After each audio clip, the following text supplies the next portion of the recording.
Wal maqalah ar-rabi'ah asyarah, masih dalam pembahasan tentang maqalah ke-14 daripada bab thulathi kitab Nashaihul Ibad karya Asy-Syaikh Nawawi bin Umar Al-Bantani radhiyallahu ta'ala anhu wa radha wa nafa'ana bihi wa bi ulumihi fid dharain amin. Radhiyallahu ankum. Wa ruwiya anna rajulan, diriwayatkan ada seorang laki-laki min Bani Israil, dari kalangan Bani Israil, kharaja, yang mana ini orang keluar, ila talabil ilmi, dalam rangka menuntut ilmu agama. Fa balagha dzalika nabiyahum, maka kabar keluarnya laki-laki tersebut dalam rangka menuntut ilmu agama sampai kepada nabinya, nabi dari kalangan Bani Israil tersebut. Fa bu'itha ilaihi fa'atahu, maka seorang nabi tersebut diutus oleh Allah Subhanahu wa taala untuk mendatangi laki-laki tersebut. Faqala, maka nabi tersebut mengatakan, ya fata, wahai seorang pemuda, inni a'iduka bi thalathi khisal, aku akan nasihati kamu dengan 3 perkara. Fiha, yang mana di dalam 3 perkara tersebut, ilmul awwalina wal akhirin, terkumpul semua ilmunya para pendahulu maupun ilmunya orang-orang yang akan datang. Yang pertama, khafillaha fi sirri wal alaniyah, takutlah kamu kepada Allah baik dalam sendirimu maupun takutlah kamu kepada Allah Subhanahu wa taala ketika di tengah keramaian.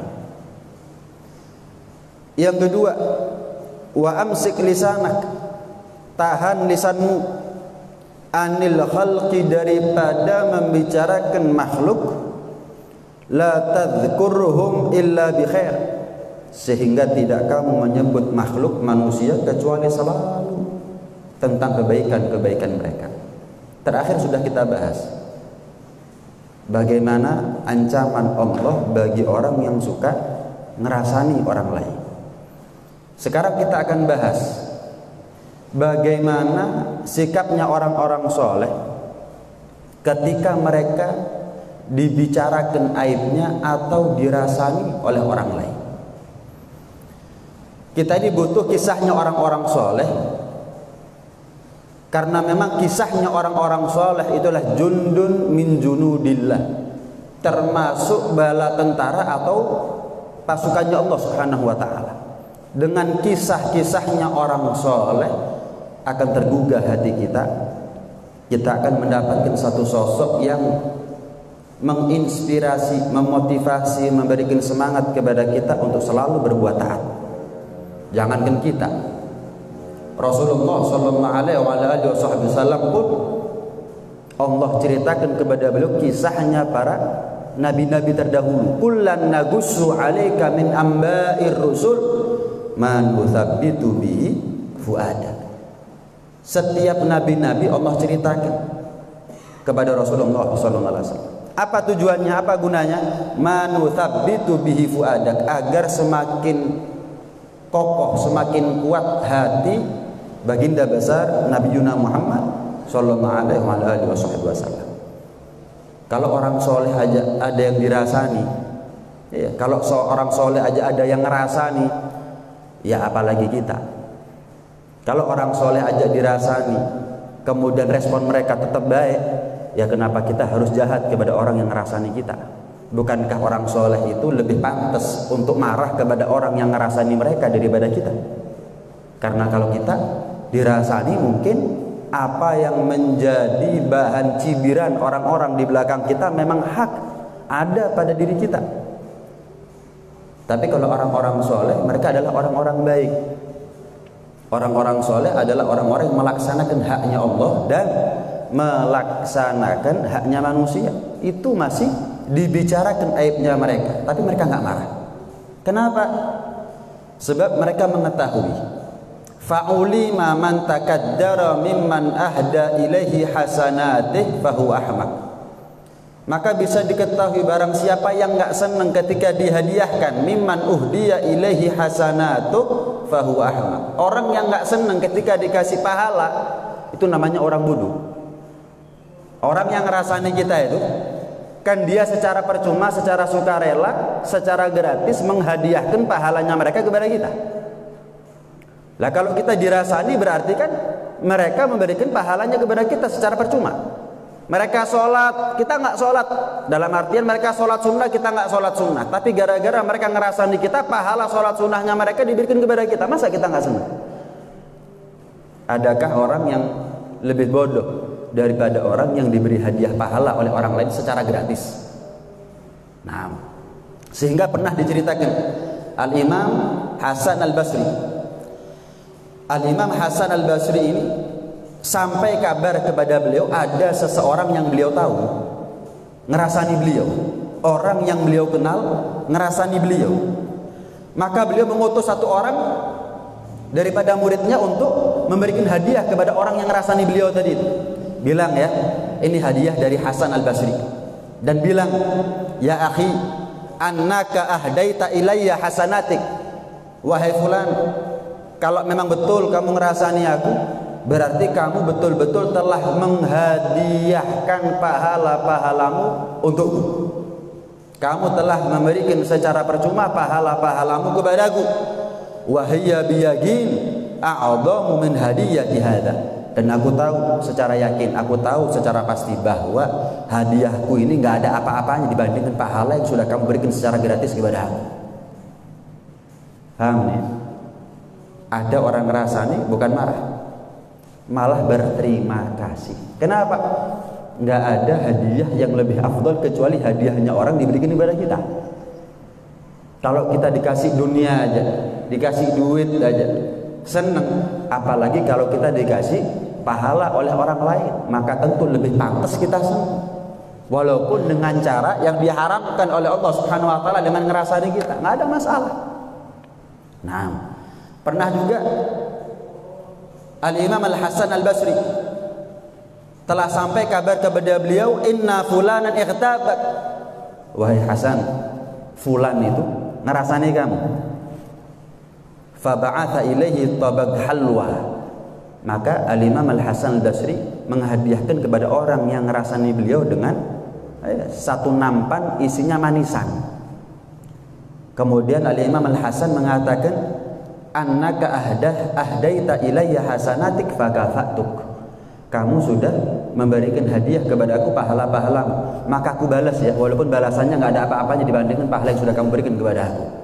Cuman senampan isinya manisan duniawi, sementara hadiah yang kamu berikan kepada saya adalah kebutuhan saya nanti di akhirat, yaitu pahala-pahalamu. Terima kasih.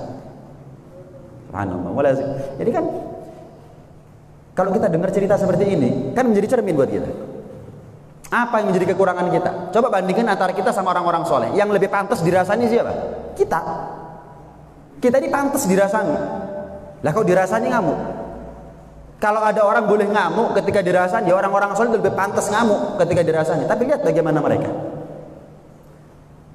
Karena itu ketika kita mendengar kisah seperti ini, sepatutnya buat kita untuk betul-betul kita hayati apa maksud daripada cerita semacam ini. Nggak ada lain kecuali agar mereka menjadi cerminan buat kita semuanya. Nggak ada lain kecuali agar kita meniru, meneladani daripada perbuatan mereka.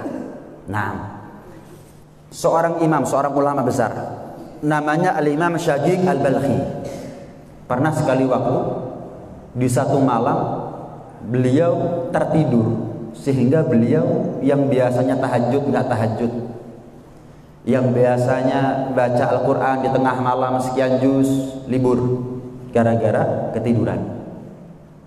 Wirid-wirid yang biasanya beliau baca karena beliau tidur di malam itu, akhirnya nggak beliau baca, terputus daripada keistiqomahan.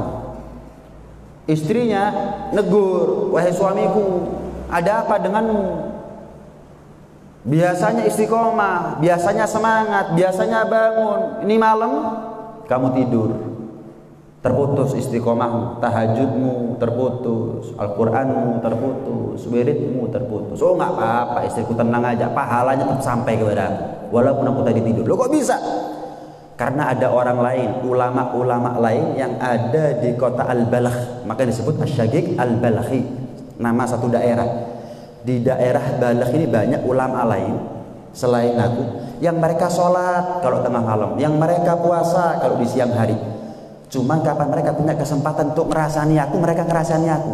Ya pahala puasanya mereka untukku, pahala tahajudnya mereka untukku. Tenang aja, walaupun aku semalam ketiduran, nggak kehilangan pahala kok, nggak kehilangan pahala. Mungkin bahkan aku mendapatkan pahala yang lebih besar daripada tahajudku. Kenapa? Aku kalau tahajud sendirian, tapi yang ngerasani aku minimal 2 orang. Mereka dua-duanya tahajud, mereka dua-duanya kalau siang puasa, pahala semuanya untukku. Tenang aja, nggak bakal kehilangan pahala aku daripada tahajudku, Al-Quranku, wiridku dan semuanya. Bahkan mungkin lebih besar. Bahkan mungkin lebih besar. Ya, kadang-kadang, ya penyakit ghibah, penyakit rasan-rasan itu mengena kepada siapapun, mengena kepada siapapun. Ya. Bahkan termasuk kepada ulama sekalipun. Orang yang ngerti ilmu, yang punya ilmu pun juga terkadang nggak bisa menghindarkan dirinya daripada ghibah. Kenapa? Setiap manusia pasti butuh lawan bicara. Nah, kadang-kadang kita ini nggak bisa nahan gara-gara lawan bicara. Gara-gara lawan bicara. Seperti yang pernah sering saya sampaikan, untuk selamat dari fitnahnya zaman adalah mulazamatul buyut. Lebih banyak ada di rumah, tidak banyak bergaul dengan manusia, kecuali orang yang betul-betul kalau kita ketemu sama dia, duduk sama dia, selalu yang dibicarakan adalah urusan-urusan yang baik. Kita ini kalau mau nyebut-nyebut kekurangannya orang lain, coba cek, jangan-jangan kekurangan yang sama kita punya. Apa perlunya kita nyebut kesalahannya orang lain? Lalu kita sendiri juga punya kekurangan yang sama. Apa perlunya kita mengulik-ngulik boroknya orang lain, lalu kita sendiri juga punya borok? Memangnya dengan kita kulik boroknya orang lain sembuh boroknya kita? Memangnya dengan kita ngerasani aibnya orang lain surga bagi kita? Apa perlunya? Nah, kadang-kadang orang sudah niatnya baik, tapi begitu duduk di tempat yang nggak baik, ketemu sama orang yang nggak baik, terbawa arus. Karena memang amat jarang, amat langka orang yang bisa mendominasi tempat di mana dia duduk. Ketika orang baik duduk sama orang baik, biasanya yang baik jadi nggak baik. Amat jarang, amat langka orang baik duduk sama orang nggak baik, yang nggak baik ketularan baik. Sebagaimana langkanya orang yang sehat kalau duduk sama orang sakit, yang sakit jadi sehat. Langka, nggak ada itu. Yang ada orang sehat duduk sama orang sakit, yang sehat ketularan sakit. Nah, buat orang seperti kita ini belum sehat. Yang sehat aja kumpul sama orang sakit-sakit, apalagi orang sakit seperti kita kumpul sama orang sakit, ya tambah parah sakit. Terus gimana? Menghindar dari orang-orang sakit dengan harapan kita sembuh dari sakitnya kita. Itu aja udah. Nah, kemudian pernah Al-Imam Abu Umamah Al-Bahili, beliau menceritakan, innal abda la yu'ta kitabahu ya'ni yaumal qiyamah. Ada kalanya nanti di akhirat, di hari kiamat, seorang hamba diberikan kepada dirinya rapot, catatan amalnya dia. Fayara fihi hasanat lam ya'malha. Kemudian si hamba itu setelah menerima rapotnya dibuka, ada banyak pahala yang semasa dia hidup nggak pernah diamalkan. Tahajud mungkin, Al-Quran mungkin, wirid mungkin dan seterusnya, nggak pernah amalkan.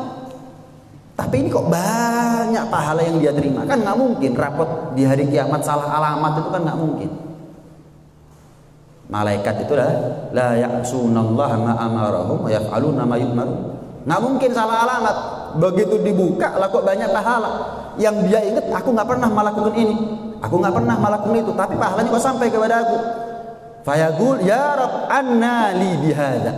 Ya Allah, bagaimana mungkin aku bisa mendapatkan pahala ini, pahala itu, pahala ini, pahala itu? Apa kata Allah? Hadza bima ightabakan nas wa anta la tashkur.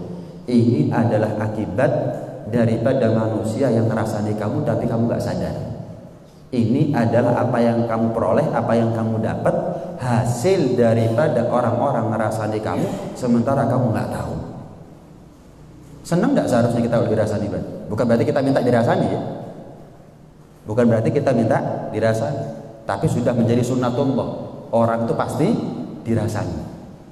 Ya, Allah aja dibilang Tuhan itu ada dua, Tuhan itu punya anak, Tuhan itu punya istri kok. Ya. Nabi Musa itu pernah minta sama Allah, ya Allah jaga lisan-lisannya Bani Israel daripada membicarakan aibku. Ya Allah tahan buat keluh, buat bisu lisannya Bani Israel untuk membicarakan aibku di belakangku. Tegur oleh Allah Subhanahu wa taala, Musa, siapa kamu dibandingkan aku? Aku aja dirasani punya istri, bukan dirasani lagi, difitnah. Aku aja difitnah punya istri, punya anak, apalagi manusia seperti kamu wahai Musa. Udah, itu sunnatullah sudah. Kita ini siapa yang sesuci apa gitu kita ini untuk nggak dirasani orang, sesuci apa? Nah, sesuci apa? Kalau Allah itu fitnah. Kalau Nabi Muhammad dirasani orang, bukan dirasani orang, difitnah. Karena jelas Nabi Muhammad nggak punya aib. Karena jelas Allah nggak punya aib. Maka apapun kejelekan, keburukan yang dinisbatkan kepada Allah, yang dinisbatkan kepada Rasulullah, pasti bukan sesuatu yang menjadi kenyataan. Kenyataannya nggak begitu, fitnah berarti. Lah kalau kita ini kan dirasani orang, yang namanya dirasani itu sesuatu yang ada pada diri kita. Kalau sesuatu itu nggak ada pada diri kita, itu namanya fitnah. Lebih parah lagi. Lah kalau kita dirasani sesuatu yang ada pada diri kita, iya berarti orang yang rasani itu telah memberikan hadiah pahalanya kepada kita dengan cara yang lain. Ya terima saja, anggap aja teguran. Anggap aja teguran sudah. Iya ya, saya memang begitu. Saya memang orangnya pernah begini, pernah begitu. Saya dirasani begini. Ya memang kenyataannya begitu saya. Ya teguran. Yang kedua, loh, yang ngerasani kan ngasih pahalanya kepada saya. Apa alasan saya harus marah sama dia kalau begitu? Nih, apa alasan saya untuk marah kepada dirinya? Nah, sampai Abdullah ibn Mubarak mengatakan, kalau memang aku terpaksa harus ngerasani orang, mending aku ngerasani ayah ibuku, orang tuaku. Kenapa? Nggak ada orang yang paling berhak, paling layak, paling pantas untuk dapat pahalaku kecuali orang tuaku. Kalau memang ngerasani itu boleh, ya mending ngerasani orang tua. Kenapa? Pahalaku untuk orang tuaku sendiri. Pahalaku untuk orang tuaku sendiri, ya bukan alasan, ya bukan dalih kemudian kita ini anak boleh ngerasani orang tua. Lau itu adalah kalimat tamanni yang tidak mungkin wukuk, tidak mungkin terjadi. Seandainya yang tidak mungkin terjadi sudah.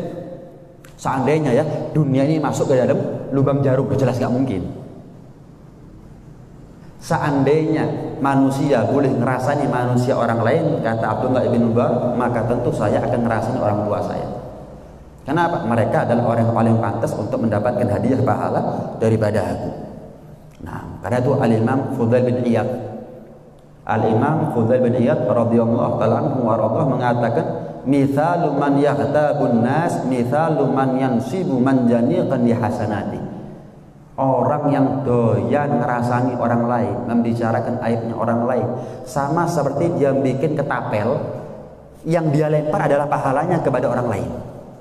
Jadi kalau kita ngelasani 10 orang, itu sama seperti kita punya ketapel yang kita lempar dari ketapel tersebut adalah pahalanya kita. Kepada A kita lempar, pahalanya kita kepada dia. Kita ngerasani B, kita lempar dengan ketapel tersebut, pahalanya kita kepada dia. Terus begitu. 10 orang berarti sudah 10 orang yang kita hadiahkan pahala kita secara percuma kepada mereka. Pertanyaannya, sebanyak apa pahala yang kita punya sampai kita hadiah-hadiahkan? Jangan-jangan kita ini lebih banyak dosanya daripada pahalanya. Kemudian kita perparah, kita buat lebih fatal keadaan kita dengan ngerasani orang lain. Lantek tambahan dosanya, lantek tambahan yang namanya pahalanya. Kalau sudah habis pahalanya, sementara orang yang kita rasani masih banyak, nganti nuntut kita nanti di hari kiamat, dosanya mereka diberikan kepada kita. Lah kurang tak dosanya kita ini kok sampai kita ini nyari dosanya orang lain dengan perbuatan rasan-rasanya kita, hibahnya kita. Sebanyak apa pahalanya kita, kok sampai mau kita hadiahkan kepada orang lain? Sesedikit apa dosanya kita, kurang tak dosanya kita ini, akibat daripada rasa-rasanya kita bisa beresiko kita mendapatkan limpahan, bukan limpahan pahala, dosanya orang lain kepada kita. Karena itu orang yang betul-betul serius ingin selamat dari neraka, serius tenanan masuk ke dalam surga, niatnya dia salamatul insan fi hifdzil lisan. Selamatnya orang tergantung bagaimana dia menjaga lisannya dia. Ya, hati-hati, kita hidup di zaman di mana rasan-rasan itu sudah jadi hal yang lumrah ya. Sudah jadi hal yang wajar. Karena itu betul-betul kita harus pintar-pintar milih lawan bicara, pintar-pintar milih teman duduk. Ya, pintar-pintar milih teman duduk. Nah, Al-Imam Al-Hasan Al-Basri juga pernah mengatakan, wallahi demi Allah, aku bersumpah, lal ghibatu asra fi dinil mu'min. Yang namanya perbuatan ghibah itu lebih cepat di dalam menghanguskan agamanya orang yang beriman minal akalati fi jasadi, daripada suatu penyakit yang gerogoti jasadnya orang. Ada penyakit yang bisa mengakibatkan jasadnya seseorang itu habis. Misal, maaf, kadang-kadang orang itu kalau kena kanker, waliyadzubillah, nas'alullah al-afiyah. Orang itu kalau kena kanker baru 3 bulan dari gemuk kurus, nggak ketemu kecuali 3 bulan lagi tambah kurus, nggak ketemu 3 bulan lagi wes hidup di kasur sudah, tinggal tulang sama kulit, nggak ada dagingnya sama sekali. Dan ketahuilah, akibat daripada perbuatan ghibahnya kita lebih cepat grogoti agamanya kita daripada penyakit kanker. Sebagai contoh, grogoti jasadnya orang atau manusia. Kita sama kanker takut setengah mati, sama ghibah yang lebih bahaya nggak takut kita. Memangnya kita ini nasibnya ditentukan oleh penyakit. Oh, yang sehat masuk surga. Oh, yang gemuk masuk surga. Oh, yang kurus atau yang sakit, yang kena kanker masuk neraka, begitu? Enggak. Nasibnya kita ditentukan oleh sehat sakitnya hati kita. Nasibnya kita di akhirat ditentukan oleh kualitas mutu daripada agamanya kita. Agama kita sehat, selamat. Agama kita sakit, nggak selamat kita. Nah, orang zaman sekarang lebih peduli kepada jasmaninya, tapi kurang peduli sama rohaninya. Keselamatan fisik dia perhatian, keselamatan batin dia lupakan.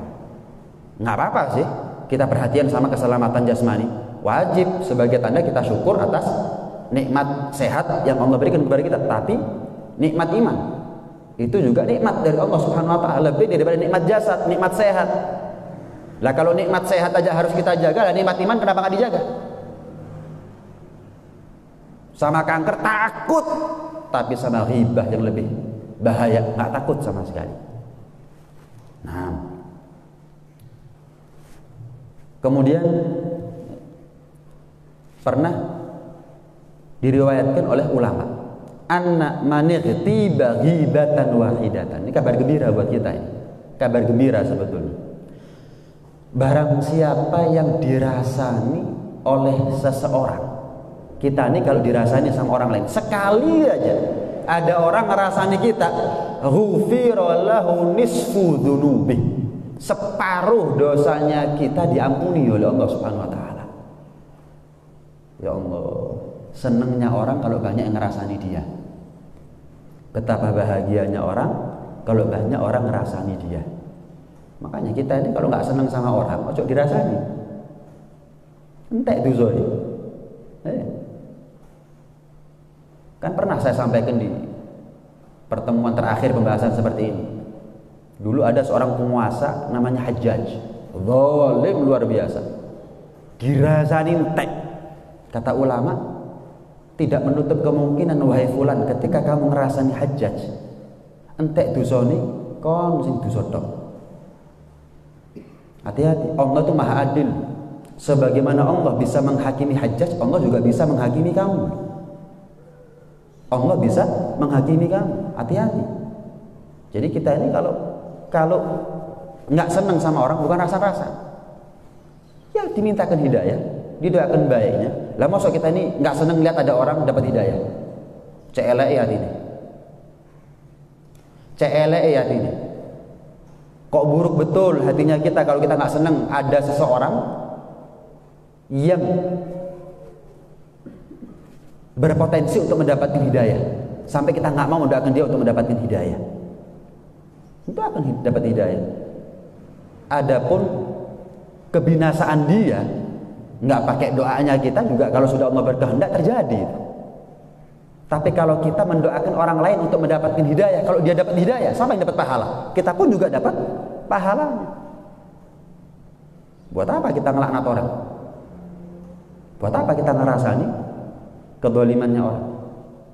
Allah Maha Adil, kita juga akan dihisab oleh Allah Subhanahu wa taala, ditanya oleh Allah Subhanahu wa taala akibat daripada perbuatan kita, setiap sedikit daripada perbuatan kita nggak mungkin lepas daripada hisabnya Allah. Allah Maha Adil. Allah Maha Adil. Ada orang zalim sama orang lain, membunuh atau memfitnah. Saya mau tanya, lah kalau ada orang ngerasani orang lain, bukan zalim itu? Sama. Ana zalim illam antaqim anil zalim. Aku Tuhan yang zalim, kata Allah dalam hadits qudsi, jika aku tidak pernah menghakimi, mengadili orang yang zalim, apapun bentuk kezalimannya. Hati-hati, ngerasani orang itu juga termasuk kezaliman. Lau kana dzulmu hajaran mulqan fil jannah la kharrabtuha bisababih. Kalau seandainya kezaliman itu batu yang terlempar ke surga, kata Allah, aku hancurkan yang namanya surga gara-gara ada kezaliman di dalam surga. Artinya apa? Orang yang punya sifat zalim, apapun bentuk kezalimannya, walaupun zalim itu dianggap lumrah sama orang zaman sekarang, niscaya dia nggak akan masuk ke dalam surga. Waliyadzubillah min dzalik. Sebagaimana orang yang punya sifat sombong nggak masuk surga, orang yang nggak tobat daripada kezalimannya, apapun bentuk kezalimannya, dia juga nggak akan masuk surga. Hati-hati. Nah, pernah Abdul Aziz Ad-Dairini, seorang ulama, Abdul Aziz Ad-Dairini, telah sampai kabar kepada beliau bahwa ada seseorang yang ngerasani beliau. Maka beliau pergi dengan dirinya sendiri, pergi ke rumah fulan yang ngerasani beliau. Beliau tanya, fulan, apa perlunya kamu rasanya aku? Kok sampai kamu suka rela untuk menanggung daripada dosa-dosamu? Apa perlunya kamu ngerasani aku? Kekurangan dosa tak kok sampai kamu ini ngerasani aku? Mau kamu menanggung daripada dosa-dosanya Abdul Aziz ini? Bukan marah, tapi nasihat sebetulnya bagi orang yang sadar. Man kana lahu basir, barang siapa orang yang punya kepekaan daripada mata batinnya, mata hati. Ini nasihat, bukan marah. Lah kalau kita ngamuk, bukan nasihat. Ini nasihat. Apa perlunya kamu nanggung dosanya Abdul Aziz ini? Apa perlunya? Kekurangan dosa tak kamu? Nasihat sebetulnya.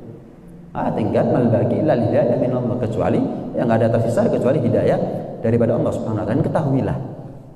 Dan ketahuilah bahwa barang siapa yang mengatakan inna fulanan a'lam min fulan, fulan itu, barang siapa di antara kita yang mengatakan fulan itu lebih alim daripada fulan, itu ngerasani orang itu. Kenapa? Yang kita banding-bandingkan si A lebih alim daripada si B, kira-kira kalau si B dengar gimana? Seneng apa nggak seneng? Sudah, itu namanya ngerasani orang. Sampai Al-Imam Sufyan Ats-Tsauri pernah mengatakan, kalau seandainya nggak termasuk ghibah, aku akan katakan dokter A lebih pintar daripada dokter B. Kata Imam Sufyan Ats-Tsauri, kalau seandainya nggak termasuk ghibah, aku katakan bahwa dokter yang ini lebih pintar daripada dokter yang ini. Wah, berapa kali kita ngomong seperti ini? Berapa kali? Oh, ini lebih alim ini. Oh, ini lebih pintar ini. Oh, ini lebih ini. Oh, lebih ini, lebih ini. Pernah nggak ketika kita ngomong seperti itu terus kita sadar, ngerasani orang ya?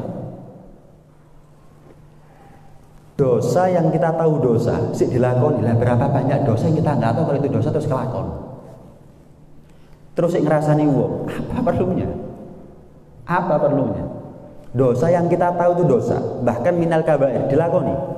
Lah berapa banyak dosa-dosa yang kita nggak tahu kalau itu dosa, terus kelakon, lebih banyak lagi jangan-jangan. Terus apa perlunya dengan aib yang numpuk seperti ini kita ini ngerasani orang lain. Bahkan kalau dalam Ihya disebutkan di situ oleh Imam Al-Ghazali, orang yang mengelabui orang lain, yang menutupi aibnya sendiri dengan cara menipu, mengelabui orang lain seolah-olah dia nggak ghibah, tapi sebetulnya dia ghibah. Ada ucapan-ucapan yang dipilih oleh seseorang, sebetulnya tujuannya ngerasain orang lain, tapi untuk mengelabui orang lain dia pilih kata-kata sehingga orang lain itu merasa ini nggak ngerasain orang. Contoh, Imam Ghazali yang mengatakan, Imam Ghazali mengatakan gini, contoh nih, alhamdulillah ya, kita nggak seperti fulan tuh begini, alhamdulillah kita dikasih selamat sama Allah Subhanahu Wa Taala, alhamdulillah. Ini sebetulnya ngerasani orang. Ketika dia sebut namanya fulan sudah berbuat ini dan itu, kemudian kita kelabui orang lain dengan mengatakan alhamdulillah kita nggak sampai seperti itu. Yang sering kita dengar nih, fulan tuh begini, Allah yahdi bas. Mudah-mudahan kasih hidayah sama Allah Subhanahu Wa Taala. Itu ngerasani. Kalau memang kita ini tulus mendoakan dia, ketahuilah doa tanpa diketahui oleh orang lain, doa yang kita rahasiakan untuk saudara kita lebih mustajab. Apa perlunya kita doakan si C di depan si B. Si C itu begini. Mudah-mudahan dapat hidayah ya. Allah nggak bisa kita tipu, manusia bisa kita kelabui, tapi Allah nggak bisa kita kelabui. Apa sebetulnya tujuan asli daripada kita mengatakan hal seperti itu? Mungkin tujuannya kita bukan untuk minta hidayah betulan. Kalau minta hidayah betulan, apa perlunya kita mengucapkan di depannya si B? Kenapa nggak sendirian ketika selesai sholat, ketika tahajud misalnya, ya Allah, fulan tuh begini, ya Allah, Engkau maha tahu, kasih hidayah ya Allah, kasih hidayah. Selesai. Apa perlunya kita doakan si C agar dapat hidayah atas perbuatannya dia, tapi di depannya orang lain? Kalau nyebut nama ini ya, kalau nyebut nama, sehingga antara si A dan si B tahu siapa fulan. Nah, itu kan mengelabui orang lain, menutupi aibnya dia sendiri sebetulnya, dengan dia ngerasani orang lain. Contoh yang lain, fulan itu, masya Allah, ibadahnya, ilmunya, akhlaknya, masya Allah luar biasa, begini. Cuman sayang, dia tuh punya kekurangan begini. Coba enggak, masya Allah wis, podo. Apa perlunya? Ini kan mugodimahnya kayak muji. Tujuannya apa akhirnya? Nyela orang lain, membicarakan aibnya orang lain. Ini kan halus-halusnya setan untuk membujuk, merayu dan menjerumuskan manusia sebetulnya. Masya Allah sebetulnya. Cuman sayang, wes, kamu yang disayangkan sebetulnya. Sudah bagus-bagus muji orang lain, kamu akhirnya membatalkan pahalanya dengan kamu bicarakan orang lain. Rugi akhirnya. Subhanallah, Imam Ghazali ini daging dalam. Kalau sudah bahas masalah makanya, orang kalau kedunyan nggak seneng baca Ihya. Wis, kata ulama dikatakan orang yang seneng baca Ihya itu tandanya ulamaul khair, ulamaul akhirah. Tapi kalau ada ulama atau orang nggak seneng baca Ihya, ngeritik Ihya, wah kenemenan ini Imam Ghazali ini, ulama dunia itu tadi, ulama su. Kenapa? Jeru. Imam Ghazali kalau bahas seperti ini jeru.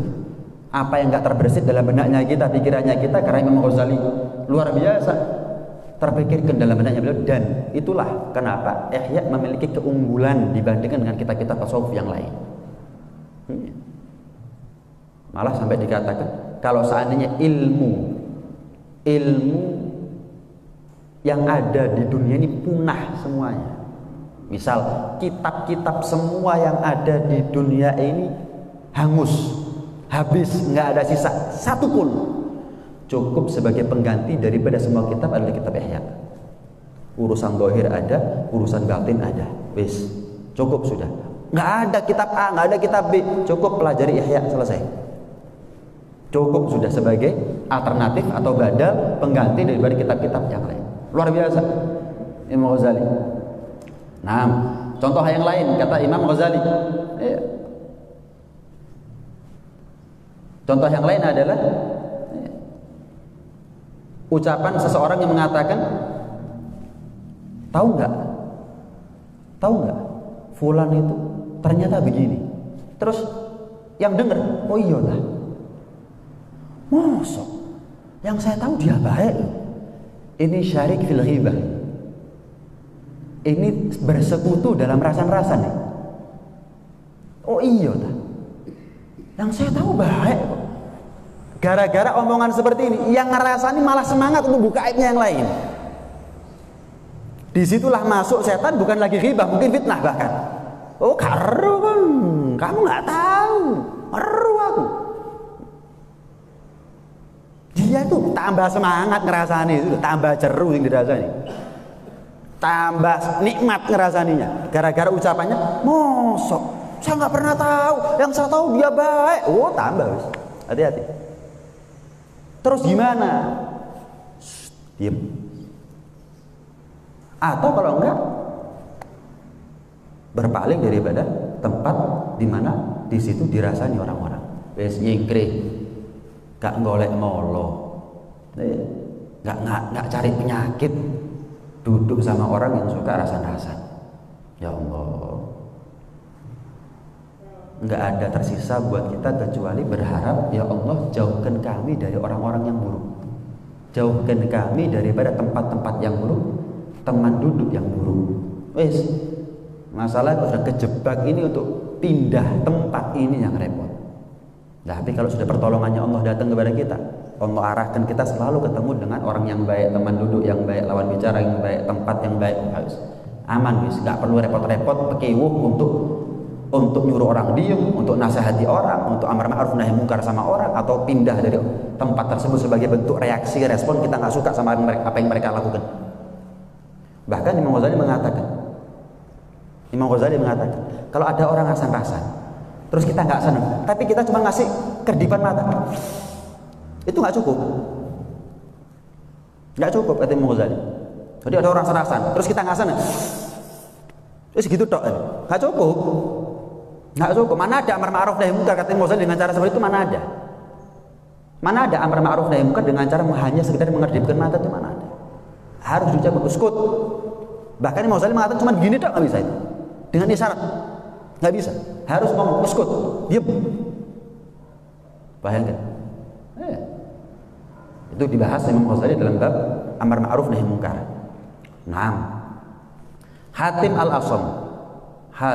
al-Asam pernah mengatakan begini, salatu khisam, ada 3 perkara, idza kunna fi majlisin, yang mana jika 3 perkara ini ada di satu majlis, fa innar rahmata masrufatun an ahlih, maka yang namanya rahmatnya Allah terpalingkan daripada ahlul majlis.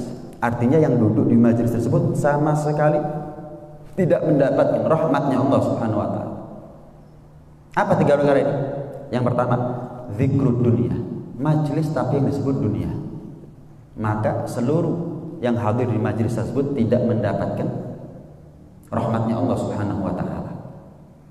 Yang kedua, wa kathratud dhihik, terlalu berlebihan di dalam tertawa. Majlis tapi antara nasihat sama cerita lucu karangan lebih banyak cerita lucunya. Malah kadang-kadang cerita kurno malah. Sing payu sing ngono-ngono masalahnya. Subhanallah, golek ceramah apa nyari nasihat. Kadang-kadang yang dengarkan bawa anak ngakak bareng. Apa perlunya? Kata Al-Imam Al-Haddad, orang yang nggak punya adab di satu majlis, merokok, kalau perlu bawa rokok, itu nggak adab dalam majlis. Atau melakukan satu hal yang nggak pantas di majlis, seperti apa? Yang ceramah porno, bahas porno, cerita-cerita yang hanya sekedar mengundang gelak tawa, bukan nasihat. Cek nopo payu. Cek nopo? Cek no seneng. Anu, Bib, orang-orang kalau nggak begitu nggak seneng, Bib. Loh, kamu ini cari ceramah ini cari senengnya orang apa cari senengnya Allah? Kok sampai bingung nyeneng wong, tapi nggak bingung nyeneng Gusti Pangeran? Tandanya orang nggak kreatif itu. Kalau ada orang ceramah isinya porno, itu tandanya orang nggak kreatif. Kreatif itu gimana caranya orang seneng, Allah seneng. Itu kreatif. Orang ridho, tapi tidak menafikin keridhoannya Allah yang lebih prioritas daripada ridhonya manusia, puasnya manusia. Kata Imam Haddad, orang yang nggak adab di majelis itu namanya nguyui majelis, ngencingi majelis itu. Kata Imam Haddad, hati-hati. Jangan kalau bikin acara, jangan hanya sekedar mencari penceramah yang nggak punya adab di dalam majelis. Ceramah sak jam misalnya. Pulang daripada ceramah, yang diingat orang cerita pornonya bukan nasihatnya. Cerita pornonya. Nasihatnya belas gak iling, sing iling sing ngakak tok. Hati-hati. Hati-hati. Kathratu dhihik. Yang ketiga apa? Wal waqi'ah finnas. Membicarakan aibnya orang lain. Membicarakan aibnya orang lain. Ini yang bisa menghapus rahmatnya Allah dalam suatu majlis. Nah, dikatakan saddu babil ghibah finnas fi majalisihi. Menutup pintu ghibah. Menutup pintu ghibah, menutup pintu ngerasani orang di dalam majlis-majlis, li alla yasira majlisuhum majlisa itsmin, agar tidak menjadi majlisnya mereka majlis dosa, bukan gudang pahala, gudang dosa. Wala alla magara'u minal hadits au min kalamil gaum awil wirid. Bahkan bisa jadi apa yang mereka baca daripada hadis-hadis Rasulullah, tapi isinya ngerasani orang juga. Ada bumbu ghibah di situ. Atau daripada kalam salaf, kalamul gaum, atau mungkin yang dibaca di situ adalah wirid, istighotsah bareng, tahlil bareng, tapi isinya adalah rasan-rasan, maulitan bareng, tapi kadang-kadang di situ ada yang rasan-rasan misalkan. Maka la yugawim ghibatan waqa'u fiha yaumal qiyamah. Pahala dari apa yang mereka baca, hadisnya Nabi, ayat Al-Quran, wirid, zikir, nggak sebanding daripada dosa yang harus mereka terima akibat perbuatan ghibahnya. Hadir majelis maulid, kita hadir majelis maulid, dari apa yang kita baca kita mendapatkan pahala. Tapi ada rasan-rasan di situ, maka dosanya kita akibat rasan-rasan ini lebih besar jauh dibandingkan dengan pahala yang kita dapatkan daripada apa yang kita baca. Mau itu Al-Quran, mau itu hadisnya Nabi, mau itu maulid, mau itu zikir, istighatsah, tahlil dan semuanya. Nah, Asy-Syaikh Afdaluddin radhiyallahu ta'ala anhu wa ardhah mengatakan, innama uktsir minal a'mali sholihah. Tahu enggak kenapa sih aku ini memperbanyak daripada amal-amal soleh? Fi ba'dil awqat, pada waktu-waktu tertentu. Nganggur dikit amal soleh, nganggur dikit amal soleh, nggak ada capek-capeknya. Kenapa sih kok aku melakukan hal seperti itu? Liyasira ma'i syai'un minal a'mal yaumal qiyamah, agar aku punya modal, agar aku punya bekal nanti di hari kiamat. U'ti minhu khusama'i, dengan pahala tersebut aku memberikan pahala kepada musuh-musuhku, alladzina lahum alayya, yang mana bagi mereka dan menjadi bebanku, tabi'atun min malin aw irdin. Mungkin aku pernah merugikan hartanya mereka, atau aku pernah ngerasani mereka, aku pernah mencoreng nama baiknya mereka. Jadi aku berbanyak amal soleh agar kalau misal datang tuntutan aku nggak bangkrut. Oh, saya ternyata saya pernah dolim sama fulan. Karena saya punya bekal pahala banyak, saya kasih pahalanya. Oh iya, saya dulu pernah ngerasani fulan. Karena saya punya tumpukan pahala yang banyak, saya kasih. Habis orang yang nuntut, tapi pahala saya belum habis, tetap saya masuk surga. Itu alasan kenapa saya memperbanyak amal soleh. Pertanyaannya, kita ini ngerasani orang tinggi rostino, amal solehnya kita seberapa? Nggak tekor tak kira-kira ini? Nggak minus tak kira-kira ini? nggak ajur, bahkan ajur kubur kita nanti di akhirat. Lihat cara berpikirnya orang soleh sedalam itu, agar gimana caranya mereka menjadi orang yang selamat untuk masuk ke dalam surganya Allah Subhanahu wa taala. Naam. Abu Laits Al-Bukhari, ada seorang ulama namanya Abu Laits Al-Bukhari. Beliau ketika berangkat haji, faja'ala fi jaybihi dirhamin. Beliau letakkan, masukkan dalam kantongnya 2 dirham, 2 koin perak, 2 koin perak masukkan. Wa halafa, dan beliau bersumpah, ini tetap kalau aku sampai ngerasani orang fi thariqi Makkah, ada di jalanan Makkah, baik ketika aku pergi atau ketika aku pulang, maka wajib atasku, aku nadar, bersumpah atas nama Allah, an atasaddaqa bihima, untuk aku bersedekah dengan 2 dirham tadi itu. Subhanallah. Fadhahaba ila Makkah wa raja'a ila manzilih wa dirhaman fi jaybi. Berangkat ke Mekah, pulang ke rumahnya, 2 dirham itu masih di kantongnya utuh. Artinya apa? Nggak ngerasani wong belas, nggak sampai ngerasani orang sama sekali. Sampai ditanya, kok iso berangkat haji loh ini ya? Kalau umroh hitungannya jam, 2 jam 3 jam sudah. Kalau haji 2 hari 3 hari, ini kok bisa kamu berangkat ke Mekah sampai pulang ke rumah nggak ngerasin orang sama sekali? Kok bisa? Apa sebabnya? Beliau mengatakan, perhatikan, la an azniya mi'ata marrah, aku zina 100 kali, aku zina 100 kali, ahabbu ilayya an aghtaba marratan wahidah, itu lebih ringan bagiku daripada aku ngerasani orang 1 kali. Kita ngelihat TV, artis zina, waduh, kita rasain teh, kita rasain teh. Kalau memang dia betul zina, kalau nggak tobat dia masuk neraka, kalau nggak diampuni dosanya, lah kita gimana nasibnya? Ada kalanya kita ngerasani orang dosanya dia diampuni oleh Allah, lah rasa-rasanya kita diampuni nggak sama Allah? Lebih baik orang itu zina, bukan berarti lebih baik wis ojo rasa-rasan zina ping 100 gak apa-apa. Ini pikiran liar masalahnya. Ya jangan begitu. Maksudnya itu kan pernah saya bahas. Riba, dosa riba, dosanya bunga itu lebih besar daripada zina 36 kali. Dan ketahuilah, arbar riba, paling ribanya riba fi irdin nas, dalam harga dirinya orang. Jangan dianggap riba itu apa yang berkaitan sama duit saja.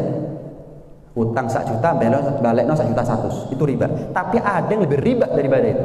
Apa itu? Kita ngerasani orang, membicarakan aibnya orang lain, atau mencabik-cabik nama baik harga diri orang lain, menginjak-injak harga diri orang lain dengan rasan-rasan, dengan fitnah dan lain sebagainya. Itu riba yang paling riba. Lah kalau riba yang urusannya muamalah, bunga tadi itu, persentase bunga itu lebih parah daripada dosanya anak atau orang yang zina 36 kali zina. Lah gimana riba terhadap dirinya orang? Riba terhadap harga dirinya orang. Makanya nggak heran kalau ulama tersebut mengatakan tidak menutup kemungkinan dosanya zina 100 kali lebih ringan dibandingkan dosanya orang ngerasani 1 kali. Orang yang zina ngerasa dia salah, tapi orang ngerasani kadang-kadang nggak ngerasa salah. Dosa kecil dianggap, ya dosa kecil dilakoni. Kenapa? Karena merasa itu dosa kecil, jadi dosa gede. Lah gimana kalau dosa gede dianggap itu dosa? Betul kan berarti? Jangan-jangan ngerasani orang 1 kali aja, itu dosanya lebih besar daripada orang yang zina 100 kali. Kenapa orang zina 100 kali nggak merasa halal? Gak apa-apa, enggak. Dia merasa dosa, dia merasa salah. Kalau sudah orang merasa salah, ada potensi untuk tobat. Nah, tapi kalau ghibah sekali, dia nggak ngerasa salah, dianggap lumrah, dianggap wajar, dianggap normal, semua orang juga begitu. Kapan dia mau tobat?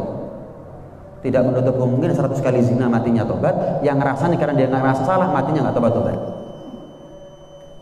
Dalam satu riwayat, orang yang mati dalam keadaan tobat dari ghibah adalah orang yang paling akhir masuk surga. Dan orang yang mati dalam keadaan nggak tobat daripada rasan-rasan, dia adalah orang yang pertama kali masuk neraka. Please, kita pribadi, nggak usah orang lain, kita pribadi. Di antara 2 orang ini yang mana kita? tobat dari ghibah orang yang terakhir masuk surga. Nggak tobat daripada dosa ghibah orang yang pertama kali nyemplung ke dalam neraka. Mau jadi yang mana gitu ya? Kalau orang yang cerdas nggak milih dua-duanya. Kenapa? Apa perlunya? Apa pentingnya? Apa nikmatnya masuk surga tapi nggak dekat dengan Rasulullah SAW? Ada jarak antara kita dengan Rasulullah SAW. Akhir masuk surga berarti jauh antara dia dengan Rasulullah SAW. Maka mumpung masih punya kesempatan hidup di atas dunia, mulai sekarang stop. Nggak ada lagi yang namanya rasan-rasan. Untuk mengurangi, meminimalisir resiko, jangan sering keluar rumah, jangan sering ngomong, jangan sering terucap dari lisan kita sesuatu yang nggak penting. Khawatir orang seperti kita ini yang keperucut, bukan keperucut yang nggak penting lagi, keperucut bahkan sesuatu yang berdosa. Termasuk adalah rasan-rasan, karena lisan kita adalah lisan yang sudah terbiasa dengan rasan-rasan. Akhirnya kapan kita rasan-rasan nggak sadar kalau kita sudah rasan-rasan. Nah, karena itu mudah-mudahan Allah jaga lisan kita semuanya. Allah buat kita menjadi orang yang panjang umur, sehat walafiat, dalam keadaan taat kepada Allah, patuh kepada Rasulullah, dan mudah-mudahan segala dosa kita mudah-mudahan diampuni oleh Allah Subhanahu wa taala, segala amal ibadah kita diterima oleh Allah Subhanahu wa taala, dan mudah-mudahan tidak Allah dudukkan kita kecuali duduk di tempat yang baik, tidak Allah pertemukan kita kecuali Dia pertemukan dengan orang-orang yang baik, dan mudah-mudahan kita semuanya menjadi orang yang manfaat ilmunya, barokah ilmunya, baik zahir maupun batin, fid dini wad dunya wal akhirah. Amin Allahumma amin. Amin ya rabbal alamin. Rabbana